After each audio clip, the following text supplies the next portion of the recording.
Alright. Now, put this back a little. Okay, now, let me put it back a little bit more and put this up. Alright. Alright, I don't know. Anyway, so, now, alright, I think that's as best as it's gonna get.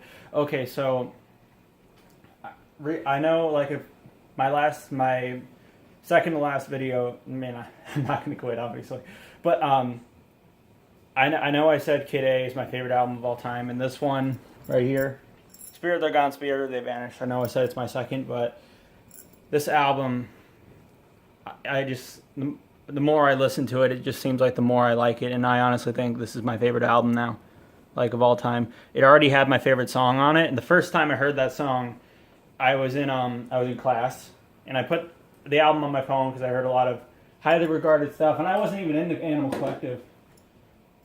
Because I heard their album Merriweather Post Pavilion, and it just kind of sweeped past me. It didn't really do much for me, but I kind of like it now. I mean, I own it on vinyl, but I think it's still an overrated album. But anyways, this is the debut album by Animal Collective, and they went by the name Avey, Tare, and Panda Bear, and they were teenagers. Well, they were really young adults, like in their 20s, like really early 20s, like 20 or 19 or something like that, in the making of this album. And this album is a work of genius for me. The more I listen to it, it just seems like I like it even more and more. The more I listen to it, I just love it. I love this album so much, and it really, really does a lot for me. And it really speaks to me on a lot of levels. And I'm going to play for you my favorite song of all time, and my favorite song from this album, Alvin Row. And I guess you could say, Duke, don't do that, please. Now, I guess you could say that Kid A was my favorite album of the 2000s, but now it's this one, because this one came out in the same year as Kid A, which Kid A is now my second favorite album. But now, this isn't an album that you can just listen to and dance to, and you can jive to, and it's not very accessible. It's very challenging. There's some noise samples in it and stuff like that, but I really think it gives it a very good atmosphere.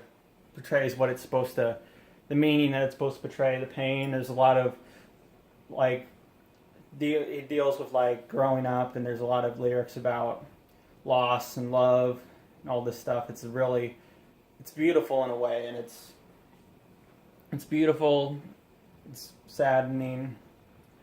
This album really speaks to me on a lot of levels, and I'm going to play for you Alvin Row. And I guess you can skip until, I guess, to a certain thing. I guess I'll put in the description what time to skip to in case you want to rip it as an MP3.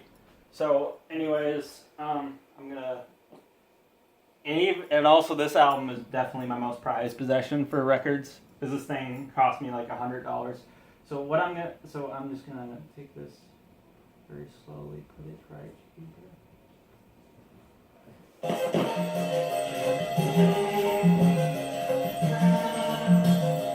Alright. This isn't the song. It's just even if this wasn't my favorite album right now, it would still be my prized possession. It would put on me a lot of money. My grandparents got it for me. Thank you for that. Thank you.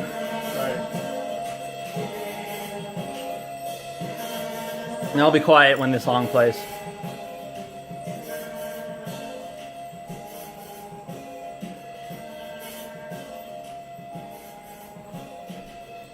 Maybe I'll put this at a different... There we go, okay.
All right, sorry, there was two sounds that kind of went off. My cat Duke, he see that box over there? He likes the scratch at that box.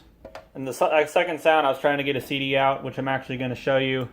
I think I got some more to say about this album. How do two people my age, like 19, and the same age as me, 20, make an album that good? Especially since I wouldn't even put them in my top. Well, they're definitely my top. They're probably my fifth favorite band. But this album is. I'm never connected with an album as much as this one.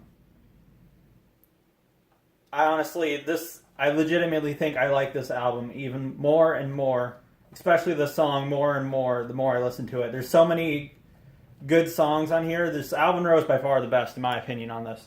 But there's still some songs that would probably go down, many songs on this album that would probably go down in my top 50. So April and the Phantom is my second favorite on this, which the chorus in it is absolutely beautiful. There's Chocolate Girl, which is another really good song on here. And even some songs that I wouldn't even put, that are even interludes, or that aren't my favorites on the album. Like, even the song, Everyone Whistling is still a beautiful ambient track, and it's my least favorite on the album by far.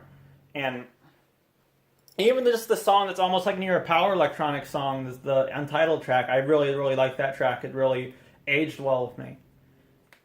And these people were just in their 20s, like 19 or 20 when they made this, and it's just incredible. I don't know how this is by far their best release in my opinion. It's not their most popular, but it's their best. Like, I used to really be into this guy deadmau5, and this CD can go in the trash, can be scratched to hell, for all I care. But there's a song on here, Strobe. I got into this guy because of that song Strobe, because it was very progressive, just like that track. And it's like a 10-minute little ambient like house track, and it's still a really good song today, even though I don't like this guy anymore. Every other track on here is absolute bullshit, except the 16th Hour is okay. But I don't like this artist anymore, but I still like that song Strobe, and I feel like Strobe might have been influenced. I don't know, it just kind of reminded me of that, but this album's from the year 2000, it's older than that song. And even if you don't like Animal Collective, like you can't stand them, like you hear Merriweather Post Pavilion and you think it's like the most boring shit you've ever heard, give this a listen anyway. This is unbelievable. It's like, it's so good. I love this album to death. I love it. I love it, love it, love it. I can never get tired of this album, ever. If this thing got scratched, I don't know what I would do, because I listen to this constantly. I'm going to listen to it even more. I used to listen to Kid A and this album constantly, but it's probably just going to be this one from now on, because I think I'm just going to like this more and more. I love it so much. I love this album. I'll never get tired of it. My favorite band's still probably Radiohead, then probably Death Grips, then probably Aphex Twin, then Nine Inch Nails, then this group. But this should be considered a classic. This album really should. But anyway, so the first time I heard that song was, I just put the album on my phone because I heard some good stuff about it. Like, some of my online friends really like this album, and I wanted to give it a listen. So I put the album on my phone. I didn't listen to it, and then I hit shuffle in class, and this is the first song to come out was that come up when I hit shuffle was that very track, but I wasn't giving it a full good listen. Like, you really got to give this track you got to get everything off your mind and just focus on that track. You really do, because even when I showed it to my mom, she didn't get it at first, but now she likes the track. I don't know, it might go down as like, if I play it a few more times near her, she might even put it on her phone. I don't know what I sound like. But anyway, so now, when I first heard it, there was actually some kids in the room that going like, "What's that sound? Why do we hear some weird like white noise?" Because that's the beginning of the track. But really, the white noise is basically supposed to signify signs of grievance and distress and pain, which was what Avey Tare, the songwriter for this, he wrote all the tracks when he was 19, except Penny Dreadfuls he wrote when he was 16, and it's supposed to symbolize the pain. Like, he moved. Basically, a big influence on this was that he moved to he had to move from, I forgot where, he was from Maryland, and he had to move somewhere in New York, and he really didn't like it. He only had like one friend, which is geologist, and he's now in the group. When he was in there, and it was a really hard time for him. He didn't like it. He didn't really have that many friends, but and this album wasn't even made on a very high budget. Like, I think only 2 people worked on it: Panda Bear, Avey, Tare, which are now 2 official members of Animal Collective, and Panda Bear on drums, percussion, Avey Tare, the songwriter. He played synths and all these, like, piano, acoustic guitar, and they really did a good job. I don't know how you can be this genius at an age like that, but I guess you can. Anything's possible. And when I grow up, I really want to be a musician.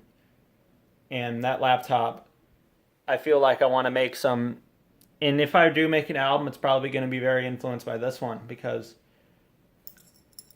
there's not an album that I connect with any more than this one. I like it even more and more the more I listen to it. And there was one person who actually he has a Bandcamp. He's one of my people I know from iFunny. Rolf Sartorius is his username, and his real name's Ethan. I don't know his last name though, but he didn't like Animal Collective, and he listened to Merriweather Post Pavilion first, and he said it was really boring. He didn't get it, and I said, and then he saw me posting about this album, and he said, should I actually check this group out, because you really seem to like it? And I said, yeah, go check out the album Spirit They're Gone, Spirit They Vanish. And now they're one of his favorite groups. So I don't know why this isn't considered their best. Well, I guess maybe it's considered the best among Animal Collective fans, but I have no idea why it's not their most popular, because this really is a classic in my eyes. It may not be very well known. It's probably not going to be very well known in time. Hopefully it will, but that's probably not going to be very likely. But an unrecognized classic in my eyes. And I love it to death. And that's it. So it's a 23-minute video. Goodbye. All right. Have a good time. Check out this album. Good night.